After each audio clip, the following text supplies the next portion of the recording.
Isso aqui era mais plano, tinha como eles ficaram à vontade em fazer suas próprias tendas.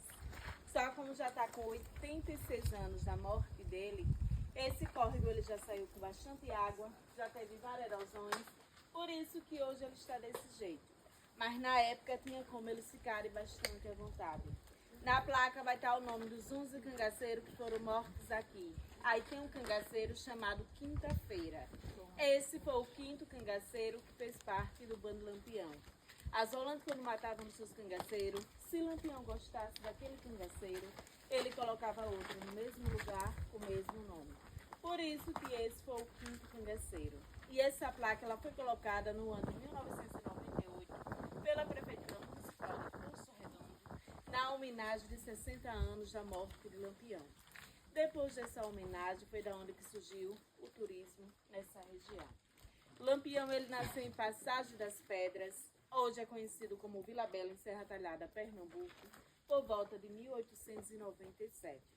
Ele entrou no cangaço no final do ano de 1918, ao começo do ano de 1919, por conta da morte de seu pai, que foi assassinado pelo José Lucena, que era um chefe policial alagoano. E o mandante do crime foi Zé Sartunino, que era um coronel pernambucano. Esse coronel ele tinha conflito com a família de Lampião por conta de terras e bodes. Começou a terrorizar a vida de Lampião e sua família. Passou do tempo, a família saiu do estado de Pernambuco e de morar no estado de Alagoas. Mesmo assim, o coronel ficou sabendo seu paradeiro, se juntou com seu sogro João Nogueira e denunciou a família Lampião para José Lucena, dizendo que Lampião e seus irmãos eram bandidos perigosos. José Lucena vai à procura. Ao chegar no sítio, onde Lampião e seus irmãos estavam, covardamente ele acaba matando José Ferreira, que era o pai de Lampião. Depois da morte de seu pai, ele jurou vingança apenas muito. Ele juntou uma coisa com a outra, que naquela época que mandava era os coronéis que tinham poder. Eles não podiam fazer nada do que eles queriam. Eles sempre obedeciam às ordens dos coronéis. Quando eu falo a questão de coronéis, não era coronéis de verdade, era pequenos fazendeiros que compravam títulos de coronéis para ser superior àquelas pessoas e tomar o que elas tinham. Lampião juntou as duas coisas e quis fazer justiça social com suas próprias mãos. Mas ele começou a se vingar de pessoas inocentes que não tinham nada a ver com sua história. Atacou o estado todo de Pernambuco, Bahia, Alagoas, aqui em Sergipe, Ceará, Rio Grande do Norte e na Paraíba. Só que no Ceará ele não chegou a atacar, porque ele tinha consideração o padre Cícero. O padre Cícero como se fosse um padrinho para Lampião. E ele confiava muito nele. Mas no ano de 1926, o padre Cícero, junto com Floro Bartolomeu Coelho, um deputado federal, deu a patente de capitão a Lampião para combater a Coluna Prestes, que era um grupo tenentista liderado pelo Carlos Prestes. Lampião pegou a patente, as armas, munições, mas não combateu. Distanciou 6 quilômetros da cidade de Juazeiro, entrando dentro da Acatinga, foi até chegando ao Rio Grande do Norte. Quando foi no ano de 1927, ele foi atacar a cidade de Mossoró. Quando chegou lá, ele foi expulso pela população. A população já tinha se juntado com o prefeito Rodolfo e expulsou ele da cidade. E antes de sair da cidade, ele chegou a falar que cidade que tivesse de 2 ou 3 torres, ele não atacava, porque Mossoró foi bastante arriscado para eles. A população ficou em cima das torres das igrejas. Por isso que até hoje tem marcas de bala em uma igreja em Mossoró. E lá foi na onde que morreu nos seus cangaceiros, o Jararaca, que hoje pela população é considerado o cangaceiro que virou santo. O túmulo dele é o túmulo mais visitado que tem no mês de final na cidade de Mossoró. Nem a do prefeito era tão visitada quanto do cangaceiro Jararaca. Esse cangaceiro Jararaca ele foi baleado, foi preso, foi torturado na prisão, ainda foi enterrado vivo pela própria população. Lampião sai de Mossoró, passa para o estado da Paraíba passa para o estado da Bahia, começa a terrorizar a população baiana, passou do tempo, nem a população aguenta mais e nem as volantes. Foi daí que o governo do estado reuniu, colocou um anúncio, quem pegasse Lampião dava uma recompensa de 50 mil contos de réis. Ele fica sabendo e vem para o estado de Sergipe. Aqui ele ficou à vontade porque ele tinha proteção do coiteiro Pedro de Cândido, do Val de Cândido e Manuel Félix. Não só dos coiteiros, como também do interventor do estado, que naquela época era Eronides de Carvalho. Ele achava que as Holandas do estado, Pernambuco, Bahia, Alagoas não ia tentar invadir o estado de Sergipe. Por isso que eles ficaram bastante à vontade aqui. Mas para vocês verem, esse ponto não é o ponto ideal para Lampião ficar, porque é um ponto baixo. Mas ele se sentiu tão protegido que acabou ficando. Mas seu companheiro Curisco, ele não quis ficar aqui, porque ele achava esse lugar inseguro. Pegou só metade do bando, foi para o estado de Alagoas, para a cidade de Pão de Açúcar. E Lampião acabou ficando aqui com a sua metade e a metade do Zé Sereno. Apenas ele pretendia ficar pouco tempo, ele não ficava muito tempo no lugar só. Mas ele ficou na espera que Curisco chegasse do estado de Alagoas para os dois seguirem viagem. Mas no dia que ele estava esperando, Curisco ele não chegou. Ele resolveu esperar mais outro dia. Quando ele foi dar seus mantimentos, estava bastante pouco, e mandou seu coiteiro Pedro de Cândido ir na cidade de Piranhas comprar. O seu coiteiro vai para a cidade, chega no meio da feira livre, começa a comprar os mantimentos e chama a atenção da população. Que ele era um coiteiro comerciante, só tinha condições de comprar de quilo. Nesse dia ele comprou de sacos e mais sacos. A população foi ficando com medo, que conhecia ele e sabia o tamanho da família, que era pequena, mas não sabia o motivo de tanta alimentação. Pedro ele tem um vizinho que se chama Joca Bernardes. Ele tem intriga com ele. Viu o movimento, foi na delegacia de Piranhas, falou para o sargento Aniceto Rodrigues que ele apertasse Pedro, que ele sabia onde estava o Lampião. O sargento vai para o meio da feira, vê o movimento da população, diz à população que não se preocupasse, que ia atrás de Lampião em Canapi, Alagoas. Ele só falou isso porque sabia que ele estava na feira e ouvia falar para Lampião. Aconteceu no dia 27 de julho de 1938, um dia de quarta. Quando foi na quarta tarde, Pedro traz alimentação para Lampião e disse a Lampião que ele pudesse ficar à vontade, que as Volantinas trazem ele em Canapi. Como ele já se sentia bastante à vontade aqui, ele já estava na espera de Curisco, começou a beber, a jogar, a dançar, a liberar os cangaceiros que estavam de sentinelas para fazer parte da farra e ficaram bastante à vontade. Enquanto isso, o sargento já tinha mandado um telegrama para o tenente João Bezerra, que estava em Pedras, e hoje a cidade é Elmiro Gouveia, dizendo que ele vinhese que o boi já estava no pasto. O boi que ele falava era o Lampião, e o pasto era o coito que estava próximo. Naquela época eles comunicavam pelo código. Como o tenente já sabia que era Lampião, chamou o aspirante Francisco Ferreira, os dois saíram de Pedras, se encontraram com o sargento Aniceto Rodrigues no Riacho, que hoje fica na divisa do Dago do Casal da cidade de Piranhas, desceram para a cidade de Piranhas, pegaram 3 embarcações pequenas. Só que eles não vinham diretamente para a fazenda Angicos. O coiteiro morava no povoado Entre Montes, tinha sua fazenda como descanso. As volantes desceram, pararam na fazenda Rimanso, que é quase de frente aqui em Angicos, e mandou seu policial Elias de Alencar e vida no povoado pegar Pedro.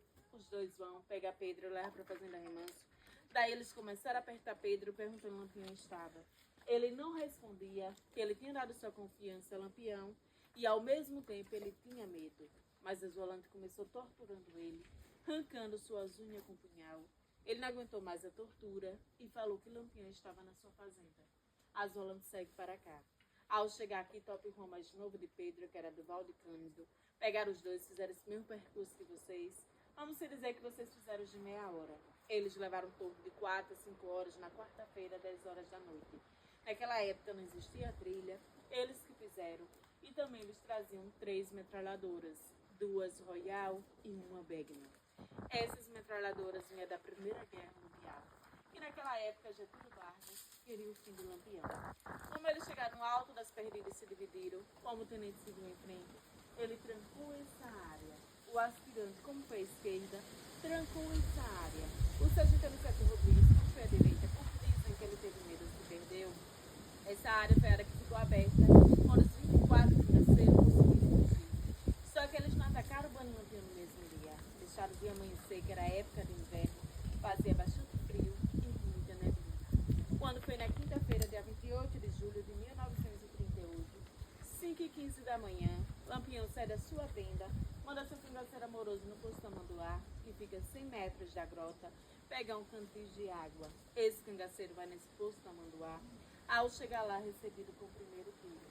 Esse tiro foi dado pelo um dos policiais de aspirante Francisco Ferreira, que ao ver a chegada do cangaceiro, se assustou e disparou sem querer. O tiro pega de raspão na sua carteira, o cangaceiro consegue fugir, mas não tem como vir avisar Lampião. Mas Lampião ele escuta o movimento. Ao sair, ele já começa a receber tiro dos dois lados e sendo morto. Maria Bonita recebe um tiro no ombro e outro na virilha, só que ela não morreu. Depois daí, os 9 cangaceiros que não conseguiram fugir foram mortos. Francisco Ferreira, ao ver Maria Bonita ainda viva, mandando seus policiais, um panta de Godói, pegar seu facão da marca Jacaré, que era o facão da época, e degolar Maria Bonita ainda viva. O panta acaba degolando ela. Naquela época, eles tinham que ter uma prova que matou o rei do cangaço. Como eles eram embarcações pequenas, não tinha como levar os corpos, já que a cabeça de Maria Bonita estava degolada, degolou a de Lampião, dos 9 cangaceiros, colocaram dentro de lata de querosene com cal e levaram para a cidade de Piranhas, colocaram exposto na escadaria do Palácio Dom Pedro II, que hoje é a atual Prefeitura de Piranhas, e mostrou à população que tinha matado o rei do cangaço. Depois daí, as cabeças foram sendo expostas no estado todo de Alagoas, na cidade de Elmiro Gouveia, Santana de Ipanema, Palmeira dos Índios, foi para Maceió, de Maceió passou para o Instituto Nina Rodrigues, em Salvador. Passou de 30 a 31 anos sendo expostas. Mas no ano de 1969, os familiares de Lampião entraram com a justiça e conseguiram recuperar as cabeças. Depois que recuperaram as cabeças, foram enterrar no cemitério Quinta dos Lázaro, lá em Salvador. Mas no ano 2002, elas retiraram de lá e trouxeram aqui para o estado de Sergipe. Só que elas não revelam onde estão prendendo a cabeça do Lampião e nem de Maria Bonita. Pessoal, o cangaço ele nem começou com o Lampião e nem finalizou. Quando o Lampião entrou no cangaço, o cangaço já existia.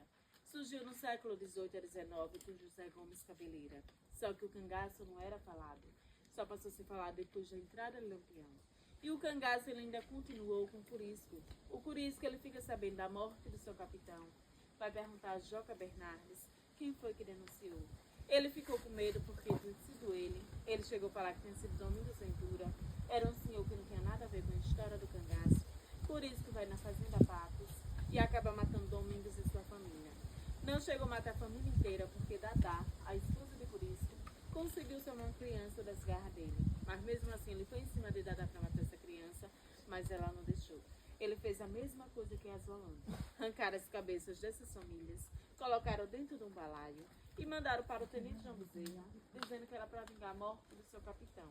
Se o Curisco ele já era perseguido, com essa afronta que ele fez ao tenente, ele ficou mais ainda. Ele era perseguido pelo José Rufino, que era um chefe policial baiano. Era conhecido como um dos maiores matadores de cangaceiro.